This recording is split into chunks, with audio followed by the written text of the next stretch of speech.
Assalamualaikum warahmatullahi wabarakatuh. Salam sejahtera untuk kita semua.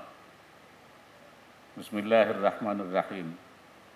Yang saya hormati Menteri Ketenagakerjaan, Gubernur Provinsi Sulawesi Tenggara, dan seluruh jajaran Forkopimda, Bupati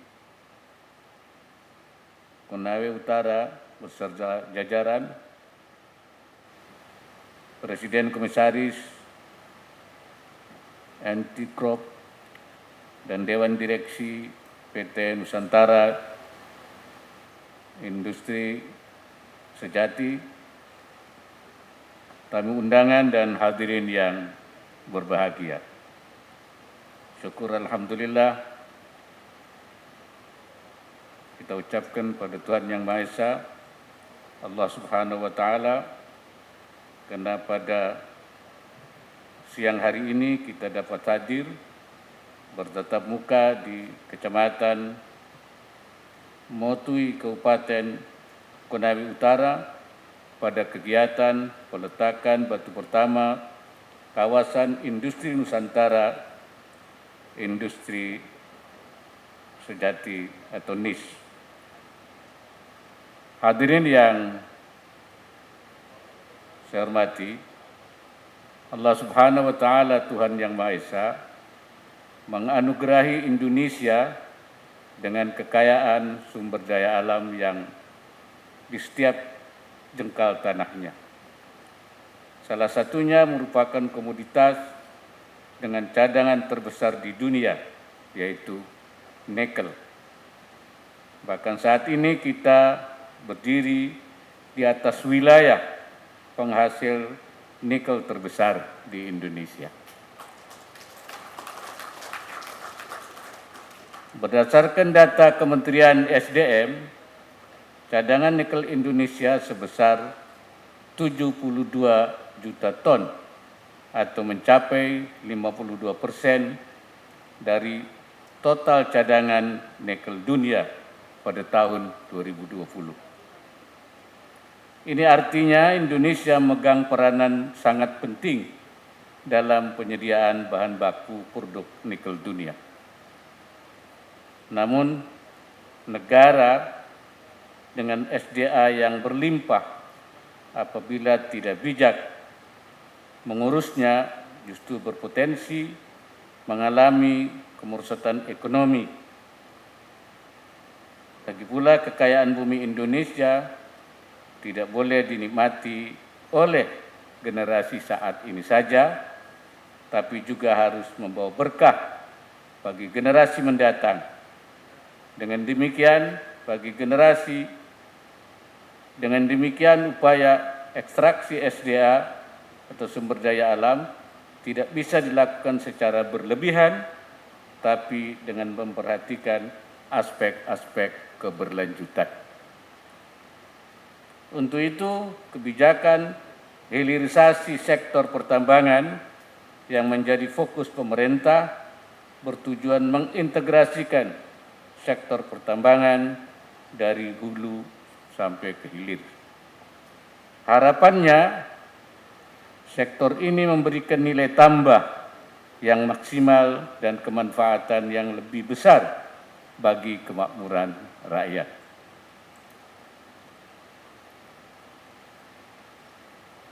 Namun ekonomi dengan peningkatan nilai tambah saja tidaklah cukup.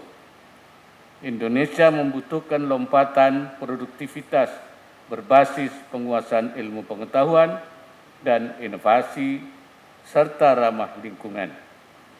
Indonesia harus memulai transformasi dari ekonomi ekstraktif menuju ekonomi inklusif yang mengedepankan partisipasi, inovasi, dan juga ekologi. Transformasi ekonomi Korea Selatan merupakan salah satu contoh yang paling sukses. Strategi kebijakan inovasi yang mengandalkan industri berorientasi ekspor didukung dengan sinergi riset dan pengembangan antara industri dan perguruan tinggi sebagai pencetak sumber daya manusia. Pada awal 1970-an, PDB per kapita Indonesia tercatat $80 dan Korea Selatan $279 AS. Namun Korea Selatan yang bergerak di jalur ekonomi berbasis pengetahuan dan inovasi, PDB per kapitanya melesat hampir 8 kali Indonesia. Pada tahun 2020, Korea Selatan mencapai $31.489 Amerika Serikat dan Indonesia hanya sekitar $3.869 AS. Justru Indonesia turun dari $4.135 AS pada 2019. Saya meyakini apabila Indonesia secara konsisten mengembangkan ekonomi inklusif yang dipadukan dengan hilirisasi industri untuk pemenuhan pasar domestik maupun ekspor, maka kemanfaatan sumber daya manusia bagi kesejahteraan rakyat akan dapat terwujud. Hadirin yang saya hormati, sampai dengan April 2022, Kementerian Perindustrian mencatat ada 138 perusahaan kawasan industri yang terbesar di Pulau Jawa, Kalimantan, Maluku, Papua, Nusa Tenggara, Sulawesi, dan Sumatera. Peningkatan jumlah dan luas lahan untuk kawasan industri ini patut diapresiasi. Sedangkan khusus untuk smelter, pemerintah telah menargetkan 53 fasilitas akan beroperasi hingga 2024. Informasi lain yang saya peroleh, Kabupaten Konawe Utara memiliki wilayah izin usaha pertambangan paling luas di Provinsi Sulawesi Tenggara. Namun sejauh ini proses hilirisasi masih belum maksimal. Oleh karena itu, pembangunan kawasan industri Nusantara Industri Sejati merupakan ikhtiar untuk mengoptimalkan nilai tambah hilirisasi, menciptakan lapangan kerja, dan mendorong perekonomian daerah. Saya merasa senang hari ini kita akan melakukan peletakan batu pertama, karena saya melihat komitmen NIS ini, Nusantara Industri Sejati, sejalan dengan keinginan pemerintah untuk mengembangkan ekosistem kawasan industri modern yang berwawasan lingkungan dan berkelanjutan. Pesan saya kepada pengelola kawasan industri NIS agar segera menyiapkan daya dukung dan daya tampung di dalam kawasan industri untuk meningkatkan efisiensi dan daya saing ekspor.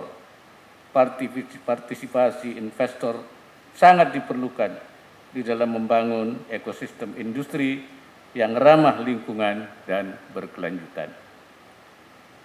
Kepada pemerintah daerah, Pak Gubernur dan Pak Bupati, saya minta iklim investasi di Provinsi Sulawesi Tenggara umumnya dan Kabupaten Konawe Utara khususnya terus dijaga agar selalu kondusif.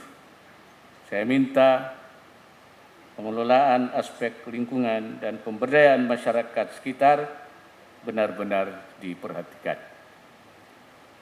Pemerintah mendukung penuh agar iklim investasi di Indonesia semakin baik.